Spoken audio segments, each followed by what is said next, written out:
ministre, Madame la Présidente, chers collègues, après le vote final le 2 octobre dernier du projet de loi pour l'équilibre des relations commerciales dans le secteur agricole et alimentaire, une alimentation saine, durable et accessible à tous, que j'ai eu à cœur de porter, je suis honoré de reprendre la parole devant vous aujourd'hui en qualité de rapporteur pour avis de la mission agriculture, alimentation, forêt et affaires rurales du projet de loi de finances 2019.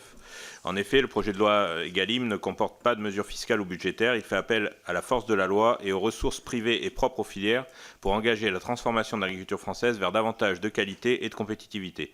Notre travail est donc loin d'être fini. Si le législateur a la responsabilité de traduire dans la loi les idées issues des États généraux de l'alimentation, c'est en changeant nos pratiques que nous allons réussir à changer les choses en profondeur et cela implique une responsabilisation de tous les acteurs. L'État devra d'abord assurer le suivi et un contrôle strict de la mise en place des mesures. C'est pourquoi je défendrai notamment un amendement pour que le nombre d'agents chargés des contrôles soit augmenté et que les moyens de France Agrimaire et de la DGCCRF soient renforcés. Mais tous les acteurs de la chaîne alimentaire doivent aussi prendre leurs responsabilités, avec des agriculteurs qui doivent se regrouper en organisation de producteurs pour peser face à la grande distribution, des consommateurs qui deviennent des consommateurs et traduisent dans leur acte d'achat leurs attentes, et des enseignes de grande distribution qui s'engagent à mieux rémunérer les paysans.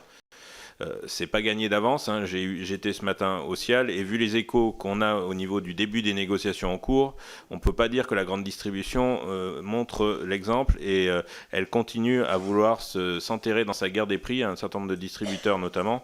Et il va falloir être hyper vigilant, Monsieur le Ministre et nous tous, pour éviter qu'on reparte dans les mêmes délires qui ont eu cours au cours des négociations commerciales l'année passée.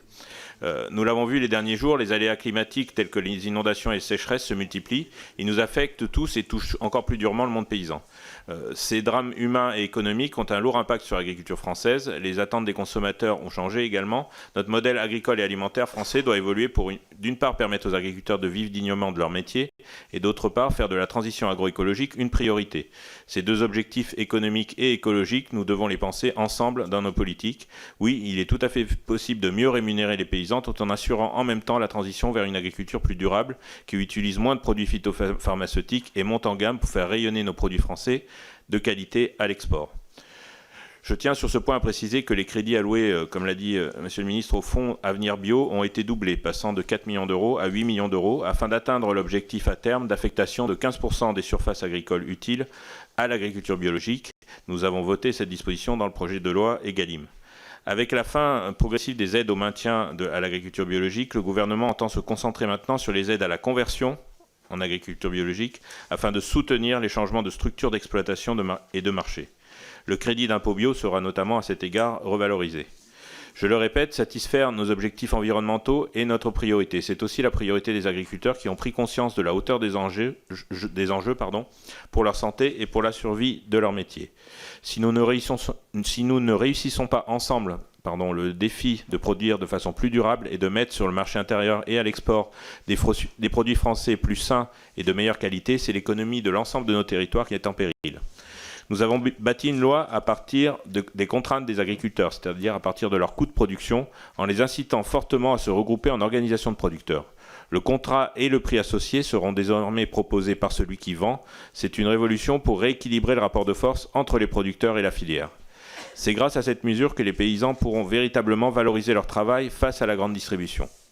Le relèvement du seuil de revente à perte à 10% couplé à l'encadrement des promotions sur les produits agricoles et alimentaires doivent permettre d'éviter de faire de ces produits des variables d'ajustement des prix de la distribution.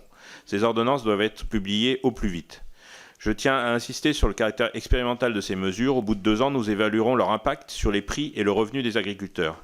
S'il s'avère que le relèvement du SRP, du seuil de revente à perte, et l'encadrement des promotions ne conduisent pas les distributeurs à reverser aux producteurs la marge supplémentaire qu'ils auront dégagée et que les paysans n'arrivent toujours pas à se tirer un revenu décent de leur activité, alors nous devrons penser à d'autres types de mécanismes. La valeur dégagée par le relèvement du SRP devrait s'établir entre 0,7% et 2% de marge pour les produits alimentaires. C'est pourquoi je propose de profiter de cette valeur dégagée par l'aval pour créer un fonds de transition agricole alimenté par des fonds privés issus des industries agroalimentaires et des distributeurs en contrepartie d'engagements agroécologiques des producteurs. L'idée est de mieux partager la valeur ajoutée dégagée par le relèvement du seuil de revente à perte, d'une part, et le développement des produits à forte valeur ajoutée et environnementale. En effet, aujourd'hui, des freins financiers empêchent les agriculteurs d'investir dans la transition écologique. Parmi eux, nous pouvons citer l'incertitude sur les débouchés commerciaux ou les difficultés techniques liées à la modernisation des exploitations agricoles pour aller vers des pratiques agricoles plus durables. Ces besoins financiers varient d'une filière à l'autre et s'inscrivent sur des horizons financiers longs allant de 5 à 10 ans. Certains agriculteurs ont donc des difficultés à les faire financer par les banques qui les considèrent comme trop risqués. Accompagner techniquement les agriculteurs dans la transition est un des objectifs des États généraux de l'alimentation. C'est aussi le rôle des réseaux, des chambres d'agriculture, des coopératives et des organismes nationaux à vocation agricole et rurale. Des démarches privées ont déjà été mises en place pour soutenir les agriculteurs dans la transformation de leur modèle agricole. Cela a par exemple très bien fonctionné dans des pays en voie de développement où les producteurs de café africains ou sud-américains sont soutenus depuis plusieurs années par des fondations et des entreprises privées pour mettre en place des modèles de commerce équitable ou démarrer une production d'agriculture biologique. En Allemagne, l'initiative Tierfall prévoit une meilleure rémunération des éleveurs ayant mis en œuvre des mesures de protection animale. Pourquoi ne pas développer ces mêmes schémas en France pour soutenir et accompagner nos paysans français dans la transition écologique? C'est le but de ce fonds que je propose de créer. Ce fonds serait également porté par des crédits publics dans la continuité du grand plan d'investissement qui prévoit déjà divers mécanismes de garantie bancaire et de prêts aux agriculteurs. Il devra donc produire un effet levier de financement et à la fois un débouché pour les produits français de qualité. Cette année, dans le budget du grand plan d'investissement pour l'agriculture, seulement 216 millions d'euros ont été utilisés sur les 5 milliards d'euros mis à disposition jusqu'en 2022. À cet égard, je me permets de vous demander, Monsieur le Ministre, comment seront utilisés les montants engagés au niveau de ce grand plan d'investissement. Nous devrons par ailleurs garder à l'esprit que le budget de l'agriculture française que nous allons discuter aujourd'hui est complètement inséré dans la politique agricole commune décidée au niveau européen. C'est pourquoi le prochain budget de la PAC devra absolument être préservé dans la future réforme, malgré le Brexit. La nouvelle PAC devra intégrer les objectifs ambitieux des États généraux de l'alimentation en matière de rémunération des agriculteurs et de transition agricole et de prise en compte des différents risques vers un modèle plus durable et plus respectueux de l'environnement. Je vous remercie pour votre attention et je suis prêt à discuter avec vous durant les débats. Merci, monsieur le rapporteur.